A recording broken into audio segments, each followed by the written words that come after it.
Hey everyone, this is Brett Favre, Green Bay Packers Super Bowl champion, and you're watching Packers Total Access Live, your daily source for Packers content. Go Packers.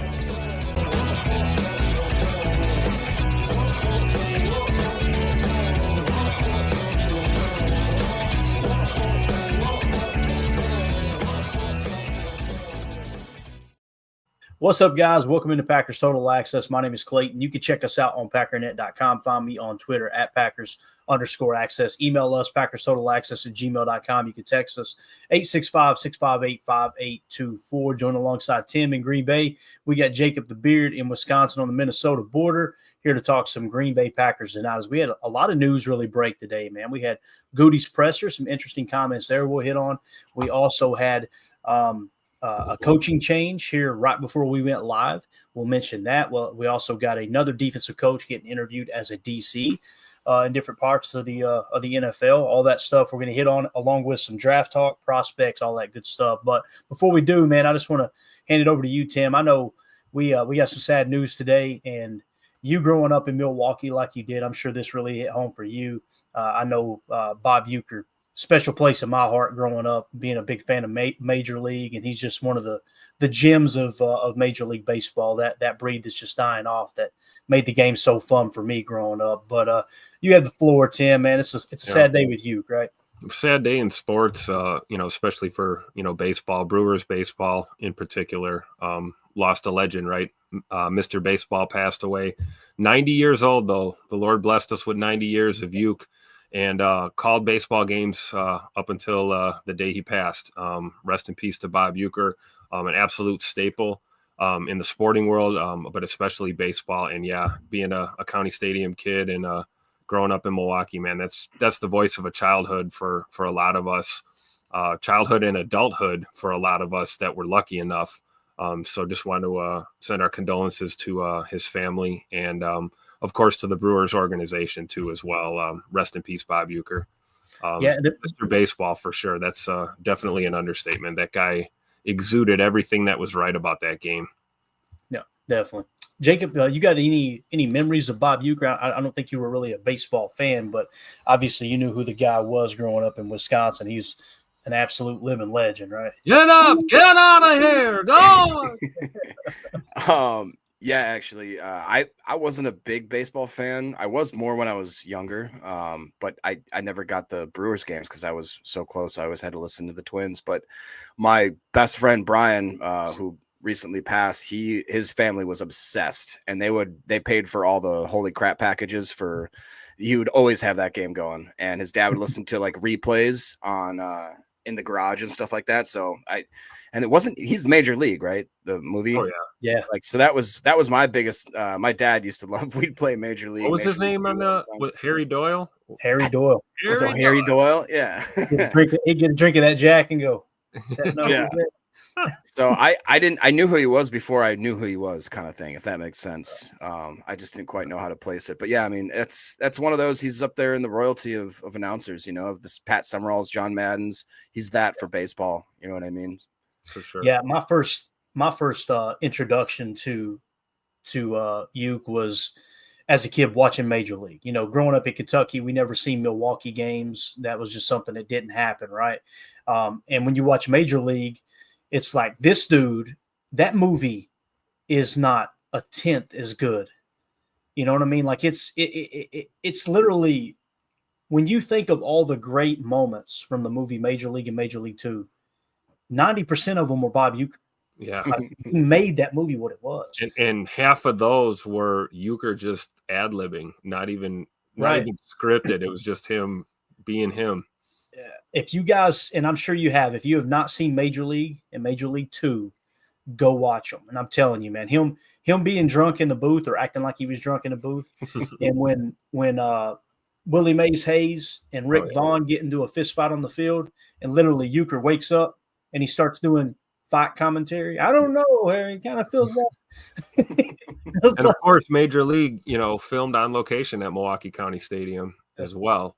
And I actually remember, being a kid and having the friends and family members that were, trying to get over to the stadium to be an extra in that movie. It was just incredible moment for the city and for baseball in general. But just a legendary spot for Bob Uecker.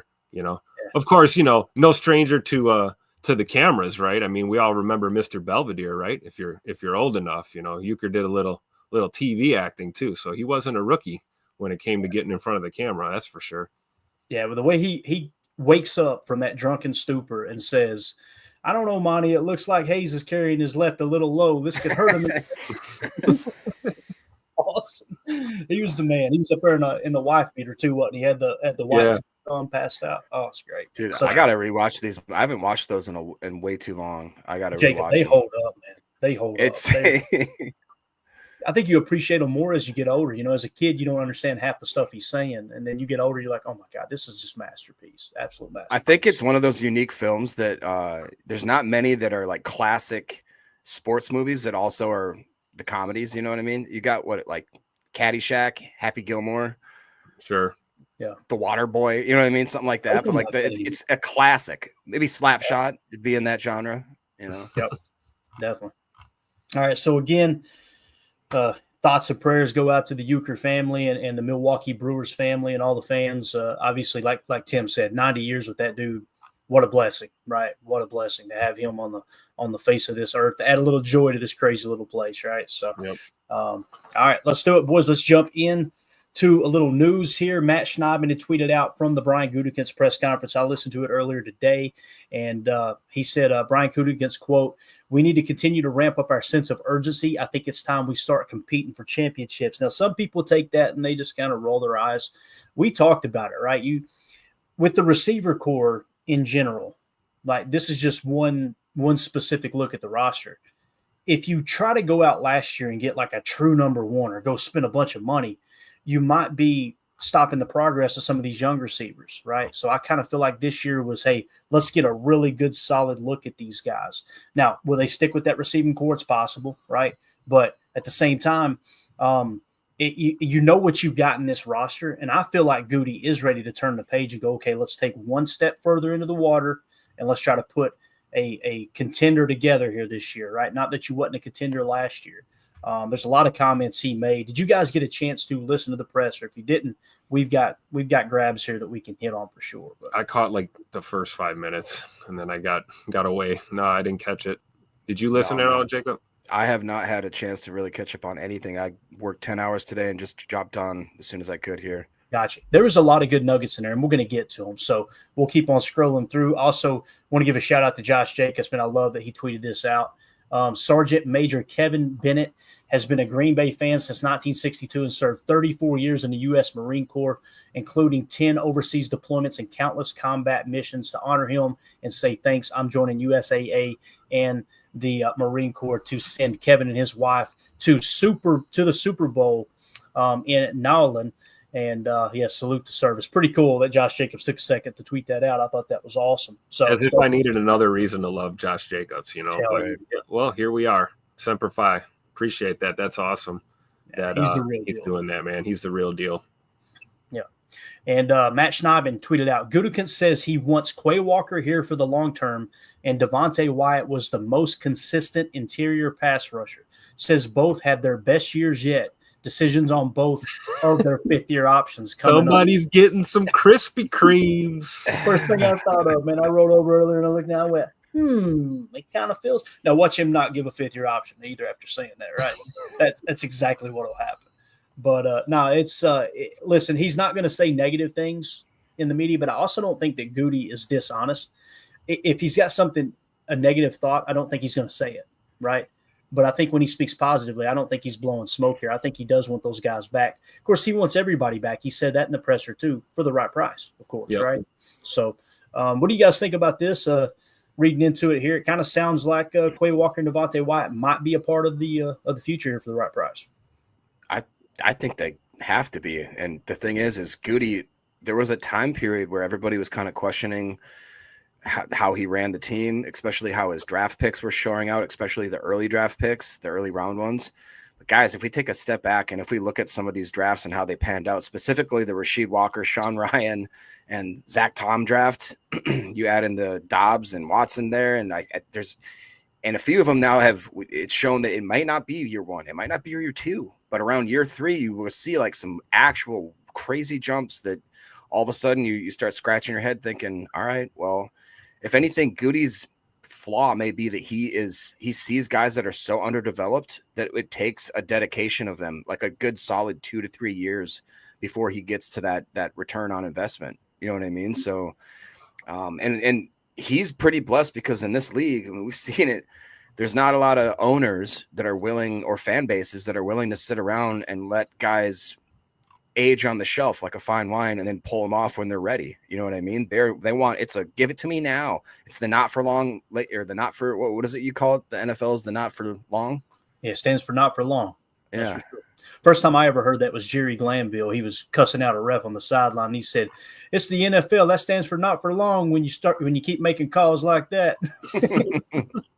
Good stuff. Tim, what do you think, man? What do you think about Quay Walker and Devontae Wyatt here? Again, and I seen you popped up Chris, the guy I've got the bet with there on the Krispy Kreme. Yeah. Listen, this could mean nothing. It really could, right? We know this. What he's saying is he likes them as players. That doesn't mean they're keeping them, right? So right. I would say this in relation to the bet. All you need is one, right? Yeah. So my money's on at least one of these guys. I think one of them's going to go, and we know through thick and thin, based on how they've stuck with Quay, through that tough rookie year that he had, and then on through his development into last season. So I think they're sweet on their first round guys. We know that. Yep. And I think Quay Walker is a big part of that linebacker room going forward. So he would be a guy that I would lean towards. They may do that, but we'll see. Like you said, this could be a big nothing burger. It's still really early, but it is kind of interesting. Yeah, and I'll say this in Chris's defense, them liking them, we could still avoid the fifth-year options and just extend them, right? If that's the case, old Clayton will be sending 24 Krispy Kreme donuts to Chris in wherever he's hiding at, whatever cave he's in tonight. So, Coach Lynn, Packers news never stops. Go Pack, go! It was a wild day, man. It was kind of like everything just kind of turned loose, and I did my first mock draft earlier today. It was fun, just getting the first glimpse of where's the depth at? How's this thing? How may it kind of fall into place? I really enjoyed it. What's the timeline? Have you guys tested the chat? Listened to the viewers? When do people want to start getting into that? Because I'm telling you, man, yesterday. I got some time this weekend, and I am going to get my group of. It's going to be my group of human meat missiles. You know what I mean? The next crop.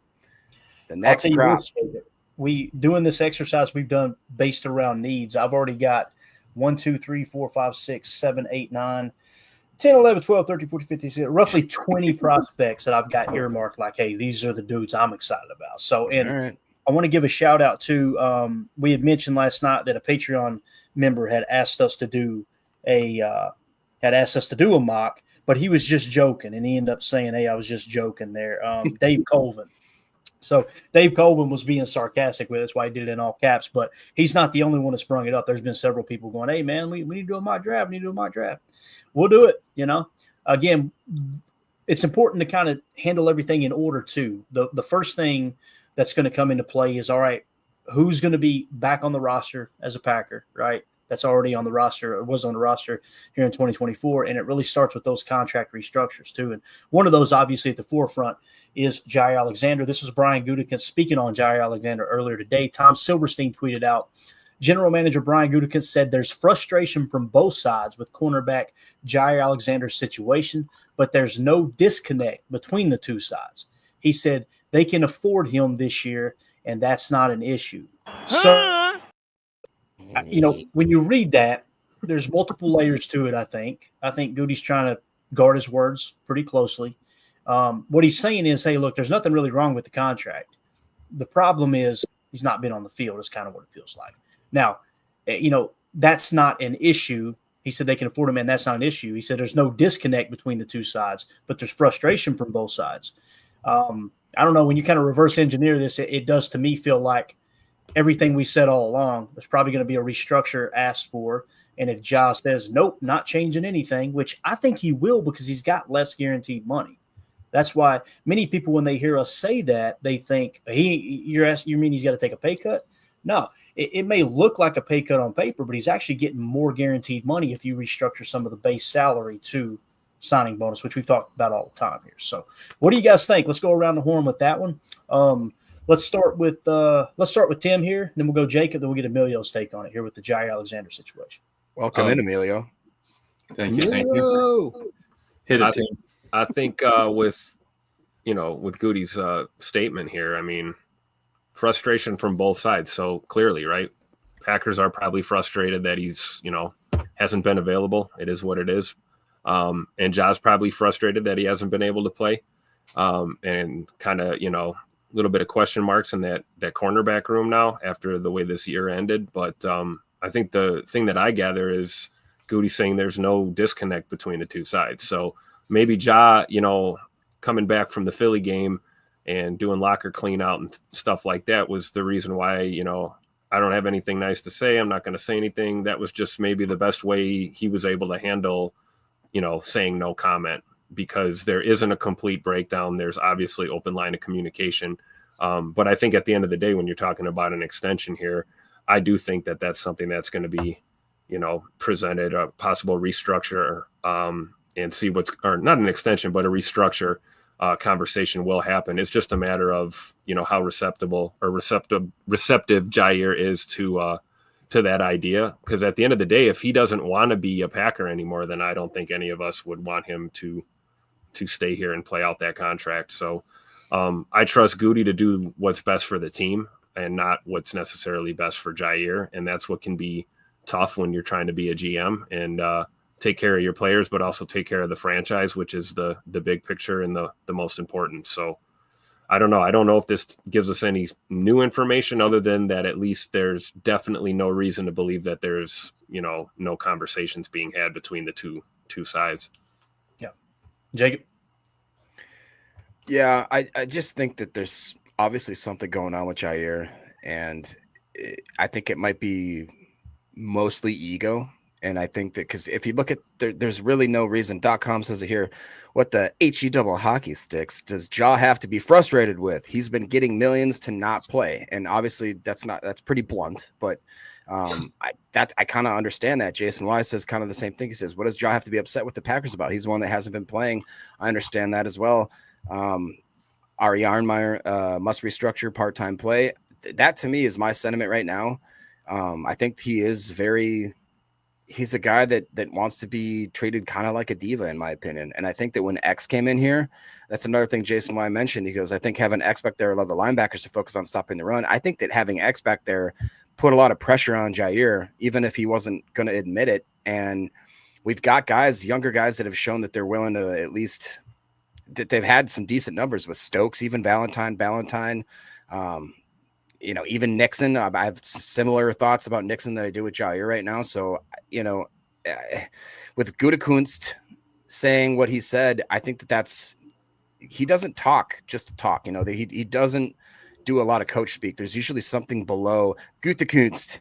Brian Gutekunst. I just think they're where there's smoke, there's fire. I feel like right now with these specific players, and that's just what I think. Got it. Emilio. I think that's fair. Kind of when I was listening to it, frustration from both sides being Ja's mad that he's not on the field. Packers are mad that Ja's not on the field. I mean, that's just that would be like you're paying the employee to sit there and kind of watch, and everyone else is building the retaining wall, right? But it's tough because dude got hurt on the job. So doesn't he get workers' comp? That's kind of where you looking at it business wise, but yeah, there's feelings in it too.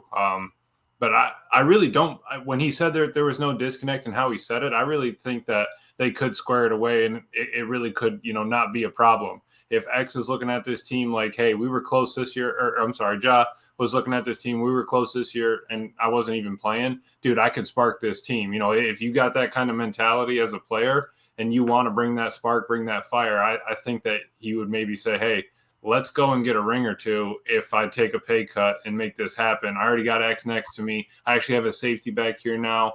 Our linebackers, did you see the way Coop played? I think that's how you got to kind of look at it, and maybe Ja's, taking a peek like that. Yeah, I can see that. Dan Mullen with the super chat. Thank you so much, buddy. He says, I transplanted to Milwaukee when I was in my early 20s and worked the night shift for over 5 years. Listening to Uecker brought me back to baseball. Thank you all for paying him homage. Absolute legend. And Dan, like we said at the top of the show here, man, I was born and raised in Kentucky, and we never had any Milwaukee games telecast, and I never heard Bob Uecker call a game. I heard him on Major League, and I'm like, this dude is just, like Tim said, Mr. Baseball. This guy, you could see even in the movie the passion he had for the game. And you're welcome for us doing that. And thank you for the super chat, man. He's an amazing man. He's going to be missed, no doubt about that. I'll tell you who ain't going to be missed because he's going to be in Green Bay for a while, though, is Mr. Josh Jacobs. Huge season for Josh Jacobs as PFF Fantasy and Betting put this tweet out. 1,410 yards rushing, 1,113 yards after contact. That's brutal. He rushed for 1,100 plus yards after contact. Here's the guy. 34 rushes of 10 yards or more. When you guys hear us talk about explosive plays and charting the explosive plays on Chalk Talk, that's what an explosive run is 10 yards or more. He had 34 of those this year. So you guys help me do the math. 17 games, he averaged 2 explosive runs per game, right? And he pretty much played in every game. So he didn't miss a game, did he? Nope. That's wild. 16 tutters. That's pretty much a touchdown a game. Yeah. Just about. Yeah. 79 missed tackles forced. Like, this dude's a dog. So glad he's a Packer. And, of course, we talked about him kind of showing respect to the military earlier, too. Really, really cool there. So I like what Ari Ironminer said there. After contact yards is just so clutch. Run through a MFer's face, right? Like we always say. Thick. Yes, he is. That in 4.5 missed tackles of games forced. I mean, that is unbelievable. I mean, you are leaving kids with broken ankles, or you're leaving a dude sideways on the floor. He's making all pro defensive guys look like pee-wee football players. Yeah, it's like he's just got a joystick in his hand, and he's just doing Jacob. All Jacob used to do was a spin move all the way down the field when he was playing Madden. That's spin not left, spin right, spin left, spin right. And if I fumble, I'm cutting the game off. Right? Yeah. Shutting it off before it's saved. Definitely. Yeah, no doubt about it. So, again, Josh Jacobs doing amazing things this year for the Green Bay Packers. All right. Another cool thing that came down the pike here came from someone I'm not following, but it showed up on the timeline. I thought this was really cool. Look at this cat right here. Look at this Playboy. Gary Woelfel. Hope I'm saying that right. Go give him a follow at GERYWOELFEL. Rasheed Walker was picked in the last round of the 2022 NFL Draft. He played just one game as a rookie. This season, Walker started every game at left tackle and seldom took a play off. In fact, Walker's snap count percentage was 99.17%. That was the highest percentage of any Packer on offense or defense. A tip of the hat to Walker for his determination and perseverance. Of course, when I talk availability and accountability. Rasheed Walker from the 7th round, boys. I mean, you want to talk about a good Goody pick. That's another reason I'm telling you. I'm not saying trade all your picks all the way back in the 7th round. Don't get me wrong. But just another example of how you found a starter in the 7th round. Why do we gotta press into that first round pick all the time? Like someone said earlier on Twitter to me, they said, I think this is the year we need to trade up in the draft. Okay, I can see that if the right thing falls into place, but think of it. We're picking 23rd. Let's say you traded up 10 spots to 13. We took LV in at 13. Right. It's not a guarantee that you get just an absolute dog at 13. You're inside the top 5. If you know what the hell you're doing, you can hit on that pick pretty darn easy, right? Even the Jets didn't screw that up when they were picking up there so often. So for me, it's if you're not up that high, grab a lot of 2nd and 3rd round picks and let's take multiple swings at some of these dogs a little later. So all good says right there, trade out of the first. Now, listen, if the best player on our board and the best player on Goody's board falls to us at 23, doubt it'll happen. But if it happens, you're pulling the trigger on that. Right. But if you look up and you've got a cluster of players, Emilio, we've talked about this over and over and over. You look up and you got 6 or 7 players with the same grade. Hey, let's trade back, pick up a pick, and we're still going to get the pick of the litter more likely in that little cluster. Do you guys really think that Goody would not pick in the first round when the Packers are hosting the draft? And I really mean that. No, and Jacob, that was in the comments. I could give a rat's ass that it's in Green Bay. It's about I don't care either. I'm just saying, did the optics would that just not I mean, I don't think Goody gives a damn. I think he's going to do what the hell he needs to do for the team. Jacob, That would you're be- telling me if that we would get be a the most second- Goody thing ever, right? Oh, it Everybody's would. out there shivering, like, come on, make the call. And the Packers have traded back. Son of a. See you on Friday. Yeah, we'll get an extra this year second and maybe pick up a third and a fourth for next year or something, or maybe 2 this year, 1 next year, something like that. Are You guys know kidding I me? was Captain Trade Back. I'm still cool with it. I'm a bargain shopper, guys. I'm Get slapping more 5 picks. yellow. I'm slapping 5 yellow stickers on that 23rd pick and asking who wants it on the 22nd pick because someone's going to want somebody still. Yeah, no, it's a great point. And Jacob, you again, man, you're going to hear some boos if we're standing out there in that crowd in Green Bay and they trade back. Tim, you know it. They're going to be some boo birds. I'm going to be cheering. I'm going to be toasting them. But, Yeah, right. Yeah, We'll be like a few of the 11 people there that are Just psyched that cheering. he's trading Oh down. yeah, right where the camera pans to the one Yeah. group up front. Yeah. The question is who's going to get the boo birds more, Roger Goodell or Goody when he trades out of the first round? exactly. That's exactly right. All right, moving along here. Some other news that broke. I just tweeted out Matt LaFleur's newly constructed defensive staff is getting all kinds of attention. The Atlanta Falcons, we have interviewed Derek Ansley for our defensive coordinator opening. So, Whoa! Watch yourself there. Yeah. so wait a minute. Derek- So, is that Halfley? Is Halfley leaving? Tell me it ain't so, Joe. We don't know yet. Halfley left, Jacob. You didn't hear Shut that? up. Shut up. He said, shut up. Derek Ansley, obviously, right? He was a DC with the LA Chargers, and we went out. I'm pretty sure it was the Chargers. Yeah. Under, I can't even remember the knuckleheads. He was the defensive passing game coordinator for the Chargers. This year, right. Oh, no, he was the Before DC. Green Bay, yeah. He was the DC with the Chargers, right? Yeah. Yeah. So he was the DC there. And then obviously we hire him as the passing game coordinator and defensive backs coach. So he's getting some looks. So this isn't like, wow, this dude's coming out of nowhere. He's got defensive coordinator experience, right? So again, I think it's a testament to Matt LaFleur, and it's amazing how many people rake Matt LaFleur over the coals in the last part of the season. Jeff Halfley gets all this praise for this defensive staff that's put together. Guys, this was Matt LaFleur's doing. Matt LaFleur handpicked Jeff Halfley, and he was right there with Jeff Halfley through the entire process, putting this defensive coaching room together. So as much credit as we give to Jeff Halfley for the success they all had and the jobs they may potentially be promoted to at other organizations, Matt LaFleur was the mastermind behind that whole thing. So that I just want to say that's my 2 cents. I don't think I think everybody's just bypassing Matt LaFleur like he didn't have nothing to do with this. I think that's crazy. So, but again, Derek Ansley getting this interview. You boys have the floor. What do you think about it? Damn it. That's what I think. Sums it up. Right? I was so excited when he came to town last year, and I just love the way that he coaches the guys. Man, he's he's an X's and O's guy and a schemer, but he's also a hands-on, developmental kind of coach, real well-rounded, and knows how to communicate, especially with the younger players. It's really fun to watch him work, and if we lose him, man, we're going to notice that for sure. So, but you wish him the best, right? A move up is a move up, regardless of where you were or where you're at. I mean, that's the whole goal, right? Onward and upward. So you wish him the best, but again, it's important to remember these are just interviews. Like everyone and their mom's getting interviewed right now. This is what happens this time of year. It doesn't necessarily mean that it's a foregone conclusion that he's going to get hired. Same thing with Halfley. Halfley, I'm sure, may get more than one interview at some point, but it doesn't necessarily mean that these guys are leaving. But if anything, it tells you how well we constructed our staff here in Green Bay, because multiple coaches are getting multiple looks by other teams here for serious promotion. So it says a lot about your position coaches and your coordinators for sure.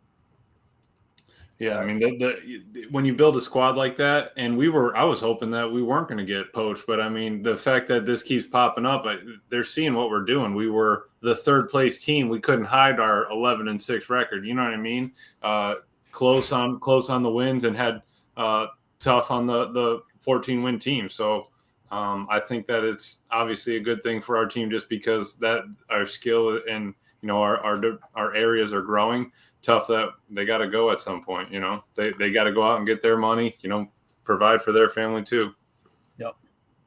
Definitely. Jacob, you got anything to add to this other than stay away from Derek Ansley? No, I'm good.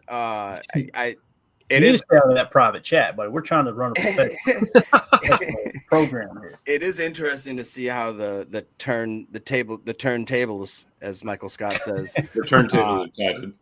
because I mean, just nobody wanted anything to do with the coaching staff that was, in Green Bay on the defensive side of the ball for quite a long while, and all of a sudden they're starting to poach and shark and look for interviews. I think that it's pretty clear what happened. Brenton Cox Jr. went to this defense, and all of a sudden the coaches are getting interviewed. I'm just saying it all comes back to Cox. Here's a guy. That reminds me of when I'm trying to think of who it was. It was a quarterback coach or an OC back in the day after Aaron just had an amazing year. Got an interview with someone. And he said, "Hey, make sure you put me on your resume." I laughed. Well, how the turntables. So, other news that came down the pike here. This is pretty big news, fellas. This happened right before we went live here, as defensive line coach Jason Rebrovich is out in Green Bay. Rob Demoski tweeted out, the Packers have let defensive line coach Jason Rebrovich go, according to a source. Went on to say Rebrovich coached outside linebackers under the previous coordinator Joe Barry and moved to D-line this past season under new coordinator Jeff Hafley. So obviously he was more fit for outside linebackers in the 34 front, and they tried him at, hey, let's go to the entire defensive line. Now they bring in Ogabasi from Boston College along with Jeff Hafley to kind of help as an assistant. I think they're going to look to hire outside of the building for defensive line coach, but Ogabasi's probably sitting there in case that they don't get what they're looking for on the market. Then they can just promote him to defensive line coach. And I believe Mike Ebring here mentioned in the chat. Appreciate you, Mike. Good to see you in there, buddy. He says the Packers are scheduled to interview Jets defensive lineman coach Aaron Whitecotton for their defensive line position per league source. So they're, this is already kind of that effect of Robert Saleh, right? Yep. Robert Saleh probably said, hey, one of my best young coaches over there, this dude right here, go get an interview. So, and listen, compare our defensive line play this year to the Jets defensive line play over the last 3 years. Oh, yeah. Night and day. Yeah. Big difference, right? Big difference. Oh, absolutely. Yeah. I'll tell you, training camp's going to be a little quieter next year for sure. Tell them why, Tim. Tell them why. I mean, Reb is known for the just the F-bomb machine. We'll just put it like that. That guy does not need a microphone or anything. You can hear him literally blocks away as you walk towards the facility. And I guess we know why, right? Maybe he was screaming so much because the guys weren't getting it done like they were supposed to. But I think Reb has got a bright future ahead of himself as a drill instructor or, something, whatever he decides to do next. But yeah, man, he was always known for keeping the piss hot, as we say at practice. So it'll be a little quieter, but we'll see who they bring in. You never know. We might get another hard-nosed coach for the D-line. That's what you want, right, for your defensive guys anyway? You want someone to bring that fire a little bit? Oh, yeah, absolutely. Yeah, you guess I'll share with the class, Jacob? Yeah, Jacob. No, go ahead, Emilio. You go ahead. I know Jacob's head's in his. No, I was just saying, Goody was saying in his interview, just sort of the fact that, we do have a lot of talent there on the D line. The first time that, the outside backers, the tackles, and, the edges kind of work together this year compared to last. So I think, he kind of expects them to sort of turn it up. Maybe let's find, what's going to work for that team, what's going to work for them being ready. I think that's a good thing to chase this offseason. Yeah, completely agree, man. And again, thank you, Mike Ebring, for providing that information there. Let's run through the chat real quick. I know we got a bunch marked from earlier. Let's go ahead and hit these, and then we'll get into some other stuff we want to cover here. Reef in the chat, I bet we're going to talk about Goody's presser. Goot says he liked the way the Packers played, also mentioned some special teams guys. I was taken back. I'm not. Again, you won 11 games with the youngest roster in the league. Your quarterback battled an MCL for pretty much at least the first half of the season. Some would argue that the groin and the MCL bothered him in the second half as well. You had your number one receiver was banged up this year a little bit. Now he played in 15 games. He goes down the most important part of the season. Romeo Doubs battled concussion. Obviously, concussion injuries all year long. You could go all the way across the board. Evan Williams being out, right? He emerged as, hey, this young playmaker, and he's going to be a vital part of the organization there with the secondary. He goes out with injuries. Jaire Alexander pretty much missed all the year, the entire year for the most part, right? I mean, I guess he played less than half. How many games did Jaire actually play in? 9, 8. Was it 9? Okay, so probably played right about. Don't quote me. I'm guessing something like that. It felt like that, right? Like he was out at least half the year. It seemed like. On down, and I know those same people go, every team deals with those injuries. Okay, not every team is the youngest team in the league either. Now, what was the other thing? The drops, right? With the receiving core, we got the cheapest receiving room in the league. We can't overlook those things, right? So I think Goody's looking at it and being honest and going, dang, for the youngest team in the league, and we're set to be, we finished at $14 million under the cap, carrying a huge cap penalty. Like, what else can you expect? You got better this year. You literally got better. The offense is top 10. The defense is now top 10 officially. Some would argue both are top 5, and I can understand that on both sides. But it was he played week 1, 2, 3, 6, 7, 8. So that would be 6 weeks, and then he played 10 snaps in week 11. Is this right? That's Josh Martin just said that. He said Jaire hasn't played in more than 7 games in 4 years. Mm-hmm. That's right. I mean, if that's true, it's I'm less sorry. than 50%. Yeah. I can't. Like you that, Jan. Yeah, and listen, that's not a dig at Jaire. That's not to question his manhood or anything. From a business standpoint, you've got to step back and go, is this worth it moving forward, right? And injuries are a part of the game, right? And that goes both ways, right? You can't get mad at a player for putting his body on the line and getting hurt, but also the player can't get mad at the organization for figuring out what the hell to do when you're not available. That's how it is, right? Right. Definitely. All right, so there you go with that. Anything? Oh, let's see. We got a couple more chats we got marked in here, don't we? Man, the chat is on fire tonight. Holy cow! Yeah, they're going hard. All right, we already hit that one, right? Packers Kingdom. I just did a mock draft. Right now, we should see about receivers, Clayton. We hit on receivers pretty heavily earlier today. Kind of talked about the draft class. I've got 3 receivers earmarked that I really like. Those names are Jaden Higgins out of Iowa State. You've got Jalen Royals out of Utah State, and I also like Trey Harris out of Ole Miss, albeit Trey Harris is pretty undersized. So when it comes to the free agent market, I would prefer Chris Godwin over T. Higgins. That's just me because I think you can get him much cheaper than T. Higgins. And Chris Godwin was a dog before he dislocated that ankle. It's my understanding he's going to be good to go week 1, no problem. Training camp, everything, right? Right, yeah. They said that he could have made it back potentially if they had a late postseason run this year. There you go. So, yeah, as far as receivers, look, I think it's on the radar with Christian Watson being banged up. You can't roll out Devontae Adams either, right? And matter of fact, let me pull this up real quick. Let me pull that tweet up I did with the mock draft earlier, and then we'll dive into some specific positions here. I want to get your all's take on this look, and I explained why I did everything that I did on this mock. And, again, this isn't to go, you guys think this is the best mock on the intrawebs right now? That's not the point. The point is walking through different scenarios of what they may or may not do with the roster leading up to the draft, okay? And here's what I said. I said, first of many mock drafts, with this scenario, the Packers move on from Jaire Alexander. So imagine Jaire Alexander is not on the team, all right? We sign wide receiver Chris Godwin or get Devontae Adams back to Green Bay. I said no more than $13 million average annual value on either of those guys, okay? So you're keeping the cap hit on average somewhere $13 million or less. I'm good with it. When you get upwards of $13 million, me no likey that, Jan. Don't like it, right? I said sign center Drew Dalman from Atlanta, no more than $8 million average annual value. Now you fix your center position. Elton can stay intact at left guard, and now you've got extra depth there with Sean Ryan and Jordan Morgan at guard before the draft, right? Walter Nolan gives you competition for Wyatt at 3 tech. Here's the draft. So what I did was I traded down, surprise, surprise, from number 23. I traded number 23 and number 87 for number 29 and number 56. So what we did was we traded back 6 spots in the first and then back up from the 3rd to an extra second rounder at the 56th spot. Okay. Walter Nolan out of Here's the guy. That's my dude. That's the D tackle I'm probably most excited about. Walter Nolan is ranked 34th according to PFF's big board. His PFF grade last year was an 88.3. So, and he played over 400 snaps at the 3 tech, meaning he lined up in the B gap. And that's what you're looking for to play opposite of Kenny. And again, going back up to the original tweet, Walter Nolan gives you competition for Wyatt at 3 tech. Wyatt may be the dude. He might be the dude. But here's what you're doing. You're adding depth, right? You're creating more competition. And who knows? Walter Nolan come in there and boat race him for the 3-tech spot. Now you don't extend him and you're good to go. That's kind of the way I would approach that. That's why I would want Devontae Wyatt to play this final year out.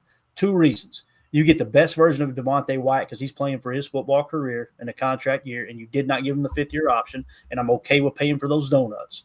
But also Walter Nolan is going to be able to step in there and kind of build that competition, right? And if you got your 3-tech in the future, and now what you do is in the next year or so, you're looking to move on from Kenny, and now you find your 1-tech. You just continue that rotation until you find those 2 guys that are absolute studs. Let me stop there before we finish the rest of the draft. What do you guys think about those first 3 points there? Jaire being gone. Again, it's not a prediction. We're just laying out the scenario.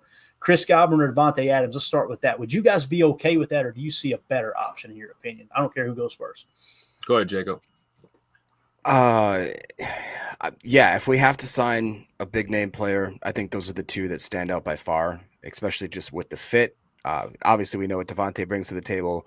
Godwin seems like more of those quiet, humble, more just lunch pail type wide receivers that are going to come in and do the work and probably be a decent leader in the locker room is what I'd hope for both of those guys. I think those are the best options. I want to move on from Jaire personally, just as a business decision. It's nothing personal. And then as far as Drew Dahlman goes, I don't quite know who that is, but I like it. Is that the best free agent right now? I'm assuming at center. Yeah, pretty From much. the Falcons. Yeah. Here's what you He got. was like us. What was his grade again? Drew Dahlman's PFF grade last year was a 78.8 in Atlanta. There's a guard, Tristan Colon Castillo, graded out a 71 in Arizona. But again, he's a guard. They're saying can play center. And then you had Ryan Kelly, 31 years old, a 67 PFF grade. Coleman Shelton, 29 years old, 66 PFF grade. And Brock Hoffman, 66.3 out of Dallas. He's also a guard. So it's really 2, but Drew Dahlman, hands down, in my opinion, before any roster cuts happen, before the deadlines, I feel like Drew Dahlman's hands down the best center on the market. It doesn't mean you overpay for him, though, right? Right. That'd be personally, and I love that $8 million cap hit there is what you're thinking per year. Is that what you're comfortable with? Okay. And I mean, that'd be ideal right there. And then as far as your newbies and your rookies, I'm excited to look into those guys, but I definitely have heard of Jaire Alexander, Kobe Bryant, and seems like some people in the chat knew about Nolan. So yeah, Walter Nolan's how are you going to go wrong with Kobe Bryant? I mean, you can't. Just draft Mamba, baby. Plus we get to go Kobe. Kobe.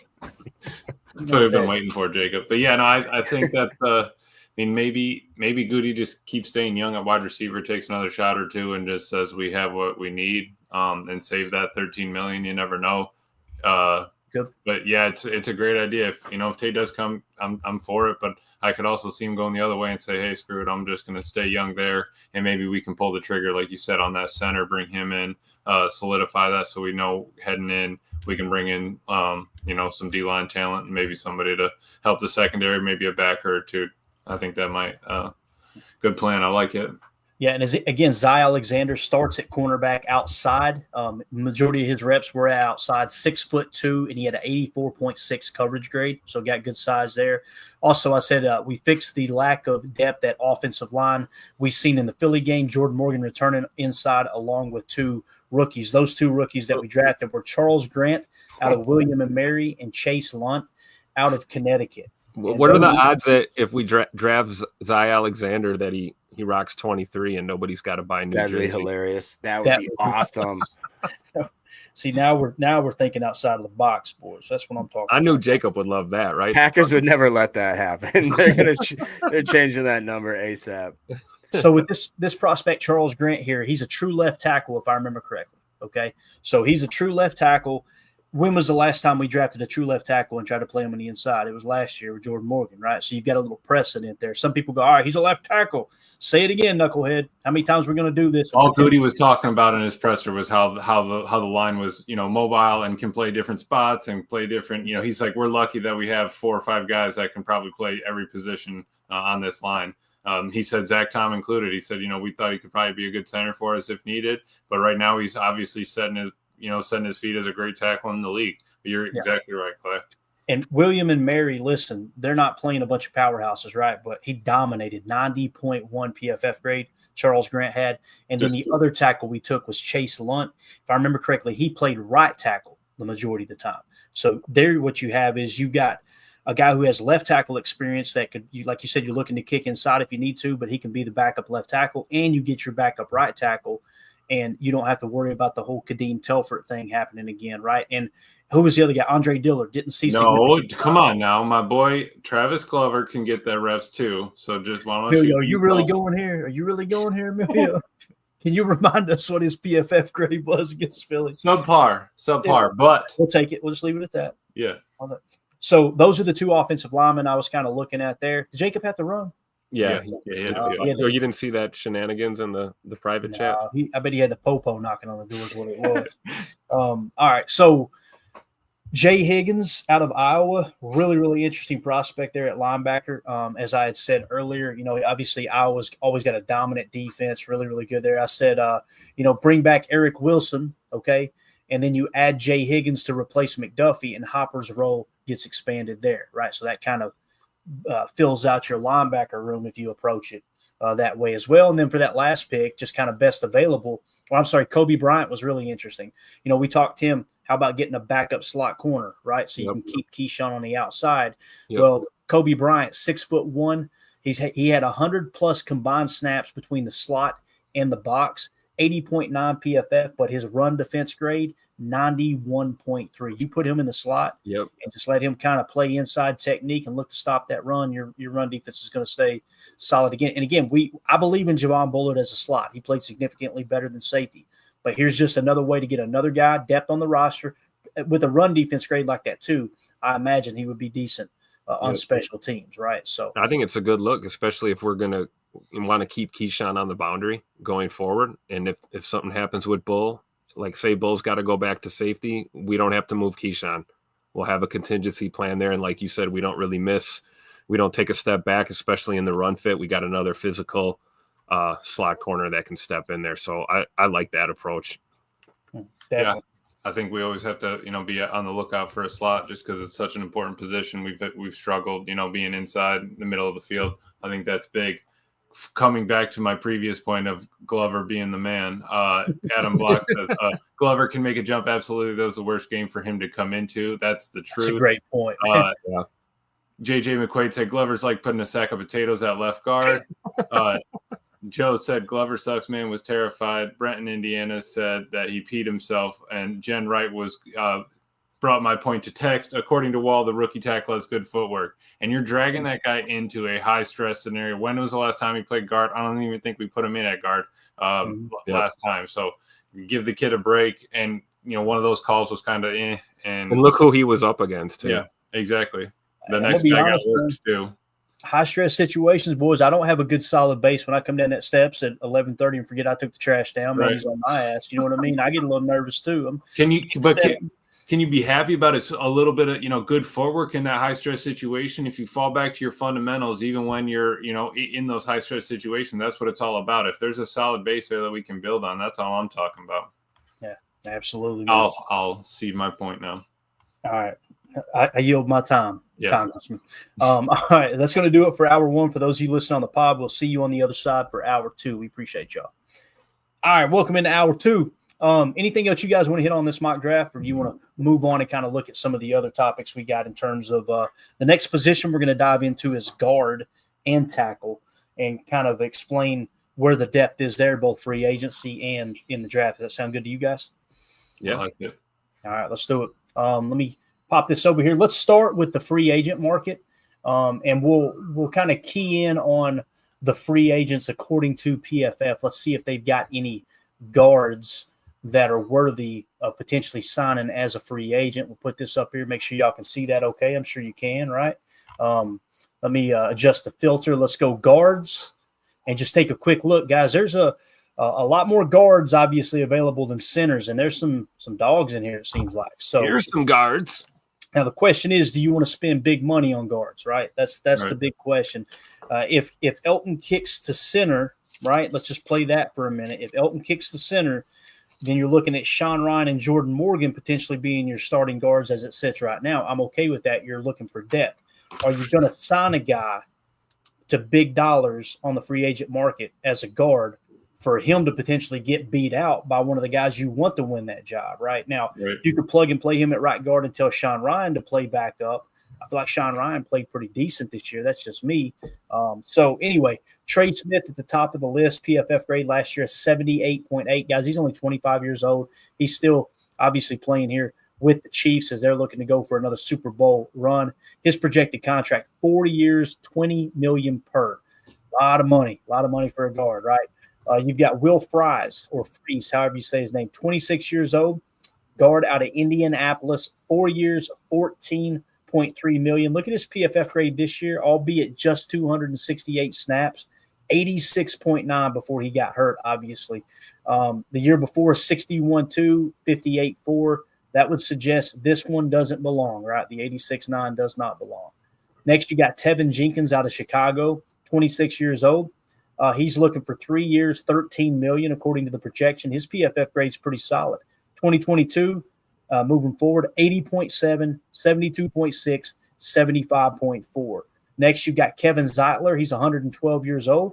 He 1 year, $6.2 million. Played for Detroit. Played good, though, boys. 86.8 with 1,000 snaps. If you just want a 1 year fill the gap top guy, you can go that route. And if you can get him for $6 million and he plays at that level, that's a steal for a 1 year rental, in my opinion. I don't know how you guys feel about that, but James Daniels, PFF grade, only 209 snaps, but a 92.9. He's 27 years old, played for Pittsburgh this year. Mekhi Becton from Philly, 25 years old. They're projecting 3 years, $9 million. His PFF grade was a 72.6. Those are your guards in free agency at the top of the list, according to PFF. Anybody catch your attention there, boys? I can scroll up, down, sideways. You just let me know what you need. What do y'all think about? Can you go to Grandpa in Detroit here? Yeah, let's do it. Let's take a look at Grandpa here, because it's interesting that you brought that up, because, you know, we're talking about Big E possibly moving to center. And if you're looking, like you said, Clay, like for a relatively inexpensive yet hyper reliable guy to plug in for a 1 year patch while you develop, you know, some of your younger players, I think this would be worth considering. I mean, you're looking at 1 year, $6 million. I mean, it might be a Band-Aid, right?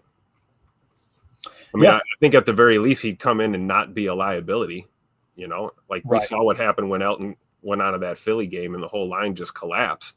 I don't think a guy like Paw Zeitler here is gonna be a liability out there. So the age in this position I don't think it's as big of a deal as we'd like it to be. And, you know, we're already the youngest team. There's nothing wrong with adding a little bit of veteran leadership, even if it is for a year or two, you know. We keep talking about that. We're the youngest team, and people are so tired of using that excuse. Well, you got to change it. Yep. Listen, the youngest team in the NFL, to the best of my knowledge, has never won a Super Bowl. So we're expecting to beat crazy, ridiculous odds to win a ring if we continue to be the youngest team in the league. So at some point, you got to add some kind of veteran leadership to the – I'm not saying, you know, take it completely the opposite direction, have the oldest roster in the league. I'm just saying you got to get some veteran leadership in there. And, Tim, you hit the nail on the head.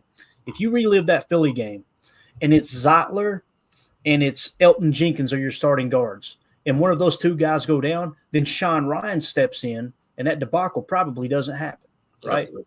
So, and not to mention what we were talking about, potentially drafting people too. So true. CJM, Tim, you must be younger than 34 for calling that man grandpa. So, better tell him, Clay. I wish, right? Yeah, shoot, me too. Boy, my back feels like it's 106. Emilio, what do you think about these guards here, man? We can go up, down. Anybody you want to see here? I honestly think my only pull would be on Tevin Jenkins if we're really going to spend that kind of money. Just because the other one would be Mekhi Becton, but he was, you know, drafted by the Jets, went through a real rough patch, and they brought him in from tackle to guard at Philly. Did all right, but he's you get 1 year with a really good offensive line coach. I'm not saying ours isn't, but is he going to kind of keep that progress going up? I'm not sure. That's probably why if we were to pull the trigger, I would say Tevin Jenkins, but I still don't like that cost unless we knew that he's going to be able to be one of those he's still going to have to play every position if we need him to. If we bring him in as a guard, I still probably want you to be able to play center, and tackle in a pinch type stuff. Yeah. So you don't want to cash out for a guy like Trey Smith? No. It's a lot of money, man. That's a hard pass. Yeah. And again, we've already kind of got that, right, Tim? Like, it's like when you model our roster out, we already got a high-priced guard in Elton Jenkins, so you're not looking to really break the bank. You know what I'm saying? Like, to me, at this point with the offensive line, what you're looking for is you're looking to get healthy, one, right, and add a little bit of depth. That's why I feel like most of these guys are a long shot. Now, if you can get a deal on one, that's different, right? And when you look at Will Freeze here, or Fries, however you say his name, 26 years old, what's the norm there, right? The norm is probably, low upper 50s, low 60s PFF grade. Now, if this right here is a sign of things to come with that 86.9, then, man, at $14 million per, you got an absolute stud, one of the best in the game. But I just don't expect him to kind of live up to that. So that's why, for me, if you want to break the bank and go get Trey Smith, you can do that. But I just don't think it's the right move, to be honest with you. So. Well, and the way Goody was talking, it was like, hey, we need to also make sure it's not just this next year we're patching up holes for. We got to plan out second, third year ahead. He said we got a lot of rookies we got a lot of skilled rookies, or a lot of skilled guys that are still on rookie contracts. We still need to plan for that money that's going to be peeling out of here soon. So that's where we always can't. He said, obviously, I want to be aggressive in the offseason and free agency. You always want to do that, but it can't always go on a spending spree. And maybe we do want to save and kind of roll into that less cash over cap, save a little bit in the bank kind of thing. Yeah, definitely. Let's see here. WHS Pioneer 89 Hamburger 79 says, you guys ever watched To Catch a Predator back in the day? Yeah, I've seen it a couple times. Yeah. Are those is the host still in jail, or is he out now? I don't know. Anyway, they had a guy. I don't know. Maybe this guy knows. Yeah. For him. Listen, if we're being honest, that looks like the type of people you'd see on that show, but we'll keep it moving here. Okay. That's a little creepy.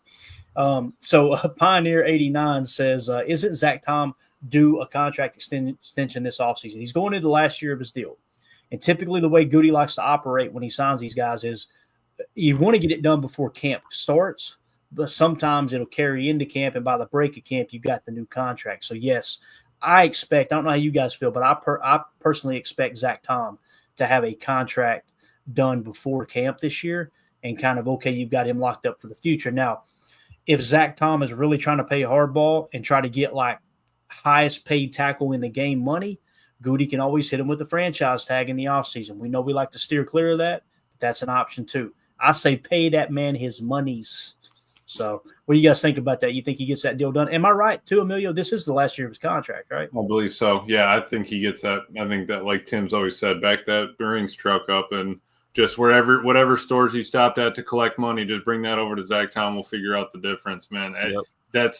He's going to get it. And like, I know obviously we want that left tackle solidified solid. Maybe it's Jordan Morgan in the future. We don't know that, but if you have that kind of talent, either way, he's produced at a tackle. You have to pay him as a tackle, even if we think that he could be the best center, and maybe he still does get paid and does come inside. I mean, you really never know, but you have to pay that man. He's going to protect, if we're going to build a wall, we got to be serious about it. Let's protect Jordan Love.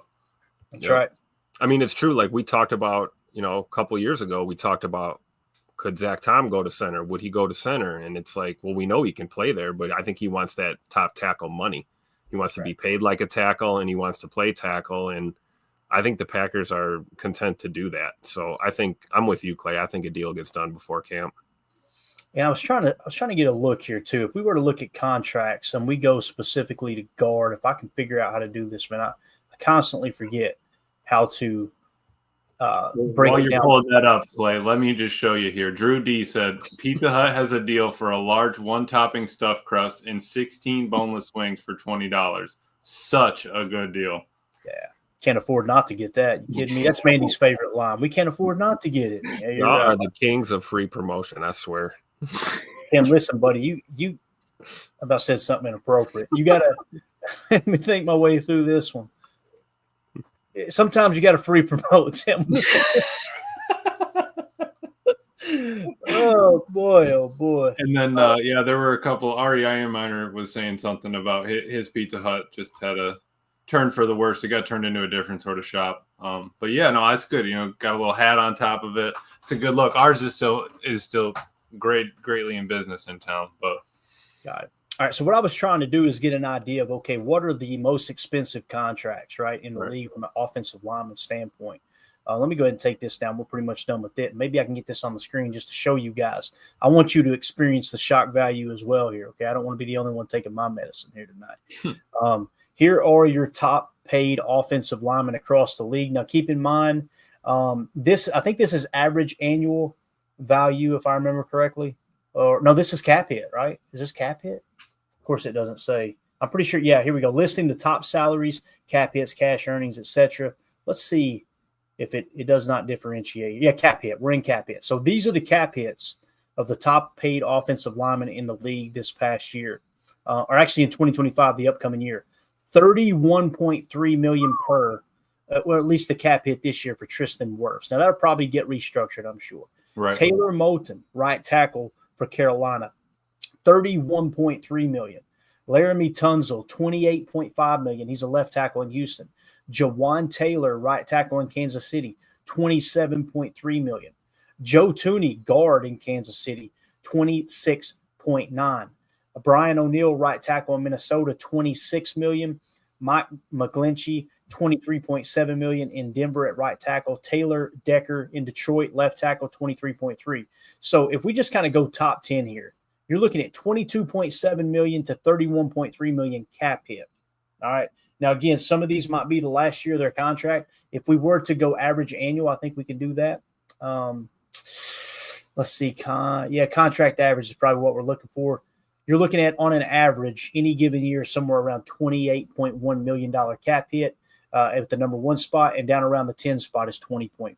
It's a lot of money, boys. A lot of money. So if Goody comes in south of $20 million per on average, he's working a miracle here. You know what I mean? Yep. Yeah, that's crazy. Those are kind of crazy numbers. And now that we're talking about it, and then, you know, you want to bring in a free agent and we're still going to pay him, you know, what's 13 per for Jenkins or something like that. Then you got guys like, dude, you're going to bring in this guy that hasn't proved anything and pay him that kind of money. I've been here, you know, protecting Jordan Love for how long now, and you're going to have to back it up for me too. So I think that's something that we really do have to keep in mind. Or if we have homegrown talent that's ready to go, let's pay them, get that squared away before we try to chase something, you know, just because we like numbers. Yeah. And when you look at that number, you pretty much throw out the option of signing one of those top name guards, right? It just does not make sense. And look at the fact that Kansas City has 2 of them over $25 million. I mean, that's a lot of money in your offensive line. Where's Elton Jenkins at? You know, where's Zach Tom going to be at? How are we going to pay another guy? I feel like maybe you could fit another one in there, but not much more than that. I think you can only pay 3 linemen at that kind of money at a time. Yeah. Greg Rice says, are we really paying Tom $20 million per? I mean, that's the market. I'm thinking he might be pushing 25. Might be north of that. Yeah. I would say he's probably going to get like 25 per. To me, like I said, if you fall in south of 20, Goody worked a miracle. I'm with you guys, somewhere between 20 and 30 million on average. That doesn't mean his cap hit the first year is going to be like that, you know, precedent-wise, right? Going off of past contract negotiations and how that first year has fell into place, it's typically significantly lower than the second year cap hit. So they'll redo if they give him the extension that first year. Don't be surprised if he come in cap hit wise around 10 to 13 million. But again, what you're probably going to see in year 2 and 3 is that number blimp up, especially in year 3. Because usually what they'll do is if they re-sign someone to a 3 to a 4 year deal, as you approach year 3, now you start to restructure that contract because the majority of the guaranteed money has already been paid. And now you can sweeten the pot for the player and lower the cap number. That's what we call cash over cap. You're trading cash money and check form signing bonus to free up cap space so you can spread that out a little bit thinner and reduce the overall number because these players, they want guaranteed money, right? That's the secret to playing the cash over cap game for sure. So, all right. Joe says these cap space and market value talk ain't helping us get Crosby, Max Crosby. See, that's the thing, Joe, that no one's talking about. Everybody's excited about, go trade for Max Crosby. Got to pay that dude if you get him, right? And you're already paying Gary, who was your best pass rusher this year. Like, if you go get him, you can do that. But guess what? You're strapped. You're strapped. You're going to be strapped for a year or two. Now, you could tack on voidable years and do what we did 2 or 3 years ago. That's why, to me, the focus needs to be on 3-tech. And this year, it just so happens it lines up perfectly with our cap because we need to get that 3-tech from the draft. We've really got to hit on that 3-tech. And I wouldn't be surprised if they take a couple swings on a 3-tech, me personally. So the other thing I thought about, too, is, can you kick somebody inside that's played edge, and then that'll kind of justify going and get a Max Crosby? I personally think Rashawn Gary could play inside. That's me in a 4-3 defense. Not a 3-tech, right? What's that? Not a 3-tech, though. He's more built for 3 than 1, right? But I just don't see it happening. I don't see any chance. You would have to have a Crosby then if you do that, right? You'd have to bring someone like that in, yeah.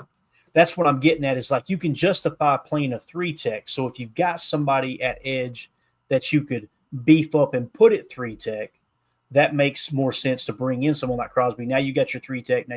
But who's to say Gary would be good at 3-tech, right? So that's why I feel like the most reasonable explanation, or at least game plan, for modeling out the roster this offseason has got to be go to the draft, because you got multiple options there. You got Tyleik Williams out of Ohio State that might fall in their lap. You got Walter Nolan, my draft crush. You've got Alfred Collins out of Texas. He's sitting in the 65 spot. He had an 87.2 PFF. You got Deion Walker out of Kentucky. Tim's all over Deion Walker. I love it, too. I don't have to be the fanboy for the Kentucky Wildcats. Tim taking care of it for me. And then you got Derek Harmon out of Oregon as well. So you got multiple options there to go, hey, let's see if one of these guys pop as a 3-tech. And again, Devontae Wyatt, you heard what Goody said. Now, he could have been blowing smoke up our rear end, but if he really likes Devontae Wyatt that much and they end up extending him, whether we like it or not, he's the 3-tech of the future, Exactly. So I was just poking around on the contracts. If I pulled up all the tackles on the NFL contracts on Spot Track, I've just pulled up all tackles, and our leading tackle in the value chart of salary, he's 4 years, 4 million, 4.1 million, 19 million. That is Travis Glover. He ranks 86th. He is getting paid more money right now than Zach Tom. Is he really? Zach Tom is ranked 90th at a value of 4.1 or 4.164. And yes, average salary is about $6,000 less than than Travis Glover. The dude is gonna get paid. We don't have anybody in. I mean, there's teams with 3, 4, 5 guys above 86. You know what I mean? We're not paying for Rasheed Walker's not even on the list. You know what I mean? So we're not paying anybody for our offensive line. We need to shore it up. If we have someone in there, they got to get paid. Yeah, and here's the thing with that. There's going to be pushback from fans going, is he really worth it? Is he really worth it? Was he worth it on that very tiny contract he's played on? Yeah. The dude never held out one time. The dude never complained about his contract. He should be the first one to get it done. That's why I think, get it done. Let me give you the average percentage of cap at signing. Travis Glover, 0.41%. Zach Tom, 0.5%. Rasheed Walker, 0.45%. Andre Dillard, 0.4%. I mean, hundreds of thousands. That's it. I mean, they are cheap. They are going to get paid. Yeah, no doubt, man. Again, how bad do you want a dominant tackle? And that's what Zach Tom has been, right? PFF, I think, had him as their all-pro right tackle, if I remember correctly. So, I think it's an important position. You got to pay it. That's just me. The versatility there too, right? Let's say that Rasheed Walker hits a wall, and for some reason you need to kick Zach Tom over to left tackle and protect the blind side at some point. Zach Tom can do it like that. Zach Tom can play center. Zach Tom can play guard. To me, that value is important in case the board falls differently too. Then you've got that guy locked up for the future. Now we're kind of fast forwarding to training camp, obviously, and him getting a new contract extension. But if you're in a position where, oh man, we just drafted a dude. Let me give you an example. One of the mock draft dudes I had, right? Who was it?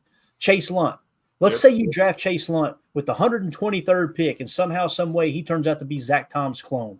He played right tackle at Connecticut, if I remember correctly. If you look up and it's like, this dude's NFL pro ready, put him in there. Well, guess what? You can kick Zach Tom somewhere else, and he's good to go. As they described it, he is I think they said he was a Pro Bowl tackle, an all-pro guard, and a Hall of Fame center is the way the Packers seen Zach Tom. He can block. So, that's the truth. That is correct. 22 years old, Zach Tom. Rasheed Walker, 21 at signing, and Travis Glover, 23 at signing. I mean, by the time, everybody's coming up together. Everybody's got that sort of, connection. He's going to get paid. Rasheed might get paid. You never know. Right. Aaron Rodgers, our Aaron Rodgers, not the Aaron Rodgers, with the super chat said, how's it going? Started my semester with this week in my journalism classes. I want to say thank you for the terrible content and a great season. LMAO. Appreciate that. Glad we could waste your time, sir. We appreciate you being a part. What we're here for. Yeah. Thank you for the super chat, man. And good luck with school. Yeah. Congrats on school, man. That's awesome. So this shouldn't take long. We've already hit on the guards and free agency. Let's look at the draft here. Here we go. Brambo, been a member for 2 months. I want a Hall of Fame center. Amen, Brambo. Amen. Now, if you find one falling off a tree somewhere, let me know. Okay, we'll let Goody know where to find him too. But Chris C with the super chat. Thank you, Chris. He says we have an interview with the Jets defensive line coach. That is correct, as Mike Hebring mentioned earlier in the show. Here in the chat, they are interviewing the defensive line coach for the New York Jets. Now, it doesn't mean that someone like Ogabasi in-house could get promoted, Right. but I think that's Robert Saleh inspired myself. So kind of excited about it, to be honest with you, if indeed they decide to go outside of the building for defensive line coach. Listen, with the way the defensive line played this year, taking a step back, I think that's probably the right move, to be honest with you. Get a fresh face in here. So appreciate you, Chris. You the man. All right, here are the guards in the draft coming up. And I want to point this out because, guys, this is not very deep on the front side, right? In the top 100, You've got Tyler Booker out of Alabama. Guard, he's 6'5". He's a 66 ranked prospect according to PFF. His PFF grade in 2024 was a 66.5 the year before, a 72.5 the year before, a 67.1, so not great, right? Then you've got Georgia Bulldog Tate Ratledge, 6'6", guard, 320 pounds. PFF grade 74.4 the year before, 76.2 the year before that, 69.1. So PFF suggests even though he's ranked lower, his grades were better than Tyler Booker. But that's the only two in the top 100. And that's why I was saying, like, probably going to have to go the tackle approach to get the better offensive lineman. And we know Goody loves converting those guys to guard, so at least historically speaking. So am I missing anything there as far as the guard class? Again, it looks pretty thin, right? On the front side, I should say. On the front side, yeah. Doesn't mean there's not depth on the backside. Right. Yeah. And the only, looking at Connor Colby, he's 2024, 743 at right guard, 714 at right guard in 23. 22, he actually played left guard for 348 and right tackle for 333. So that's, that could be one, Hawkeye. The only other guy, like, kind of numbers wise would be Luke, the guy right there, Luke Canandra.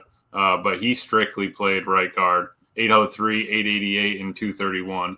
So that's, that's where we always got to fall back to. Can you play multiple positions? Do we see you playing multiple positions? And would we rather bring a tackle that has, longer arms in to play guard and go from there? I think that's kind of where they lean. But unless they got to, let's see some tape and stuff like that and see where these guys actually are, see if they can get them off the spot. Maybe we can go after them. And late here, guys, Clay Webb, I know it's Jacksonville State, but 82, 87, 80, right? Uh-oh. He dominated at that level. Now he's a redshirt senior, and they refuse to disclose his age here, so that's not a good sign, Bub. I'm sure that all the draft nicks will refuse to draft. He strictly plays left guard, 915, 848, and 549. We got 2 picks in the 7th round, boys. You never know. Hey, could take a swing. Maybe we'll get another one. Maybe we'll trade around a little. Exactly. All right, guard draft. Let me just make a note here real quick. All right, we had a super chat I wanted to hit. Let me get to it real quick. Brenton, Indiana, talking Tom, what is contract for right tackle versus guard and center? Here's the problem. I know what you're thinking. You're thinking, yeah, but what if we kick him to guard and we save money? That ain't how that works.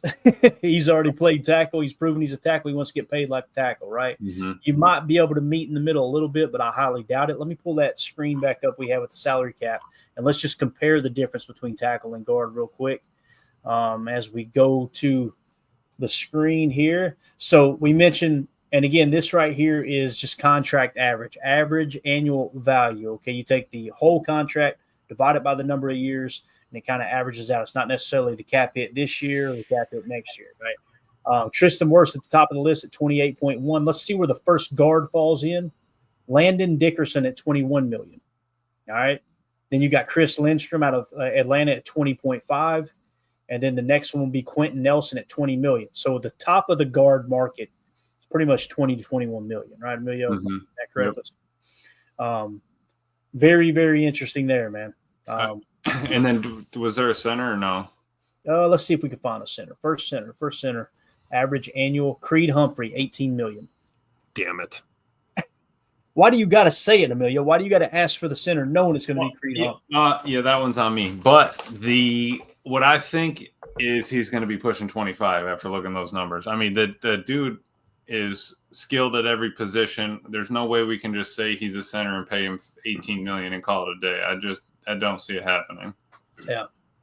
Again, if it comes in average annual value under 20 million, I'm gonna send Goody a dozen of Chris. Thank you card. Yeah, for sure. That's exactly what's happening. Him and Russ Ball, they can both get a dozen. Exactly. They can get a dozen right now anyway for all the work they've done.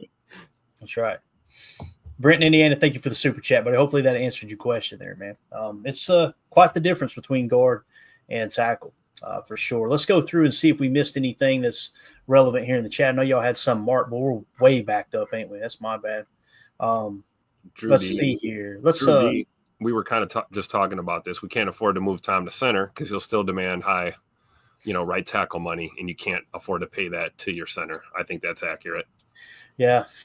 I'm trying to, again, man, I love trying to figure these things out just as an exercise. And I love looking back the following year and like middle of next year and go, man, remember when we were talking about this in the offseason? Mm-hmm. How did it really shake out? Yeah. I'm eager to see. I wouldn't be surprised. I'm just saying, it's not my choice, but I wouldn't be surprised if we look up training camp and Josh Myers is your center and they worked out a deal. That wouldn't surprise me one bit. Keep this in mind. Ben Holden Jenkins could be a Hall of Fame center. See, you're talking about Elton Jenkins, right? Yeah. Yep. Yeah. Elton Jenkins is my choice. If Myers is gone, right, and you're just, okay, we're going to build through the draft, I would want to see Elton kick the center, Jordan Morgan play left guard, Sean Ryan at right guard, and flood that room with 2 or 3 rookies to build depth. That's kind of the way I see it. That's why I don't see us coming out of this draft with no less than two offensive linemen. I really don't. Yeah, and it's probably not going to be a center. Right. To your point. And free agency, same thing we discussed. So, yeah, hopefully we're right. Like it's been said, right? The center of the future is on the team. I hope so. Mm-hmm. I know I'm alone. I want Big E to stay at left guard, but right. If he moves to center and that's what works, then I'll get with matters, it. Right? Yeah, it's all that matters. Yep. Let's not forget we still have Monk in there. I mean, there are a couple other guys in there that still have some chances at it. And Monk wasn't the one that got pulled in when Jenkins went out. Monk wasn't the one called in. You know what I mean? I think a pleasant surprise would be Jordan Morgan showing up to camp and showing us that he can play left guard. And now all of a sudden we're cooking. You know what I mean? Yeah. Yep. Absolutely. That's kind of what I'm holding out for. To me, that seems like the safest scenario. Anyway. You have to roll in. You're not going to want to you don't want to, keep re-signing Telford and stuff like that and Taylor. You want to refresh that with some young guys and just say, all right, let's get to it. Unless you're unless you're positively certain that you want to bring in one center or one guard from free agency, that's a known commodity. But the way he was kind of talking about it, the way he said he knew, that you kind of knew where X and Jacobs were and, who they kind of were. They both came from Alabama, both had that kind of mentality, both produced at a high level in the NFL.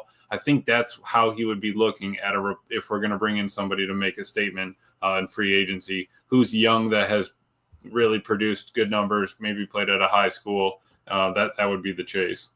Yep. I like McFarley here in the chat. Walker, Morgan, Jenkins, Ryan, Tom. Yep. I'll take that. Yep.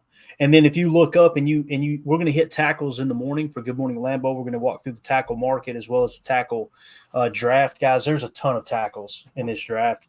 I've got 4 earmarked that I like, all the way from the number 21 prospect down to number 81 there with Charles Grant out of William and Mary. So, again, you may hit on a tackle, him show up to camp and just turn heads, them try him. You guys remember how camp goes, right? Like they'll shuffle those guys through every position and try to get multiple looks and see who fits where. You may look up, hit on a tackle, maybe even a little later in the draft and go, damn, we can't keep this dude off the field. He's going to play guard, right? Yep. And Sean Ryan, if I remember correctly, is going into the final year of his contract. I don't expect them to extend him for anything more than a really, really good deal, right? It's not like they're going to break the bank to keep Sean Ryan. Right. So one of those tackles could step right into that role next year, and you're off and running. If they don't beat Sean Ryan out, they beat Sean Ryan out, you're not looking at it like this is a progress stopper. You found your right guard of the future. If indeed Jordan Morgan slides into left guard, you got Elton Jenkins at center. There's just a number of different ways that this could play out for sure. The other thing I want to point out, again, some of you guys are going, but can't we draft a center? According to PFF, there are 0 centers in the top 100. That doesn't mean one of the later ones wouldn't be a hit. But as it sits right now, you're not liking the top end depth, I should say, right? That top of the draft where, hey, that dude can be the next Creed Humphrey or the next whoever, right? So just doesn't seem like that right Doesn't seem like someone you're going to want to bring in and throw right into the fire. If you've got a couple of experienced guys that have already played it, know the offense, know the call, you're going to want somebody at center that's ready to roll with Jordan, I think. Yeah, definitely. All right. Anything else, boys? I think we've hit everything that I had wrote down here. We got all the news in, all the coaching shakeups, all that good stuff. We hit a little bit on Goody's presser. Anything else y'all want to talk about before we get out of here? I think we got it. We caught up in the chat. Yeah. No, we're not. No, we're not in the building. What's up, Boz? Appreciate you, buddy. Super chat. Thank you so much, man. He said, hope to see you and the crew in Green Bay in April. Yes, sir. We are working on all the details right now. Let me give y'all kind of a best case scenario of what we think would be a good plan. If everything goes as planned and we can get us a spot near Lambeau, we'll throw up a tent, right? We might even, a couple folding tables, have some pizza delivered in, something like that. Maybe do a little live podcast with everybody there, but it'll definitely be a meet and greet, hanging out, just talking ball, getting to know each other. I was thinking, and me and Tim had talked about this, like Emilio, we're going to be in town pretty much all week, right? When are you flying into town, Emilio? I haven't purchased yet. So, what same days. I think Wednesday, Sunday would probably be the run. I get into town Wednesday, but we're thinking the best meet and greet time, if it's good with everybody else. We said, what we say Friday, right? Friday from 2 to 5, Tim, in the afternoon. Is that right? So all the draft stuff's going to be going on, all the concerts and all the festivities and all that. Maybe from like 2 to 5, we meet up. If we can't secure a spot, then we'll say, hey, meet over here in the southwest corner of Lambeau or wherever. I told Tim I'm going to have a couple extra footballs shipped to him.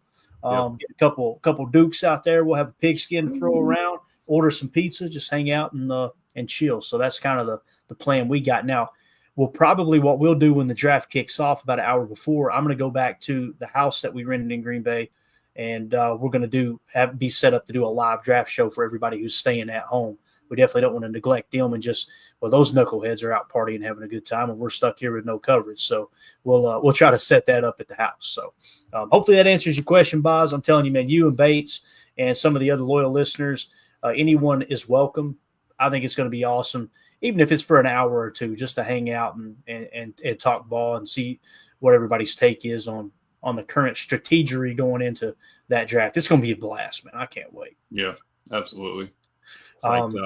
Thanks to Boz for the $20 football donation, right? You can put that in the fund for the footballs. Absolutely. Again, thank you, Boz. Appreciate you, man. All right, that's going to do it, guys. We're going to get out of here. We will see you in the morning for Good Morning Lambeau. Like I said, we'll dive into the free agent tackles, and we'll also hit into the rookie class of tackles coming into the draft this April when we are up there in town for the draft. Don't you, while I'm gone, don't you put any slander on our boy Travis Glover, okay? I will not. Okay, all right. That's all I ask. Travis Glover is a you know what I've really messed up on? We should have taken a picture with whoever was wearing the Travis Glover shirt. That was wild. Like First the thing we Tennessee saw, game? Tim. We came It's down so the staircase, looked to the left. Dude's wearing a Travis Glover jersey. I should have just walked right up to him and told him I need a picture with that immediately. What's funny too is I'm kind of a jersey head, right? I spotted it immediately. It was a Beckett style jersey from Pristine Auction. And listen, third, fourth stringers, no offense, Emilio, those guys' autographs don't cost very much, right? So he probably got that jersey for $23. My man said, "There's my game one. Let's go." My man wasn't even a third stringer. My man was what, six rounds. So But imagine if you hit on one of those, right? oh, Get it early, and yeah, dude. he becomes that dude, crushing That's it. something you tell the grandchildren about. You know what I mean? oh yeah. Yes, sir. So, all right, that's it, guys. We're out. Dan Mullen, thank you so much for the super chat, bud. We appreciate you more than you know. Aaron Rodgers, our Aaron Rodgers, not the Aaron Rodgers. Thank you for the super chat. Brambo09, been a member for 2 months. Appreciate you. Chris C with the super chat. Brenton, Indiana with the super chat. And Boz throwing that 20 burger out there for us. We appreciate you, Boz. Tim, Milio, thank y'all. We'll see y'all in the morning. Good morning, Lambeau. Everybody have a great evening. Talk to you. And we go. We out. Bye, guys.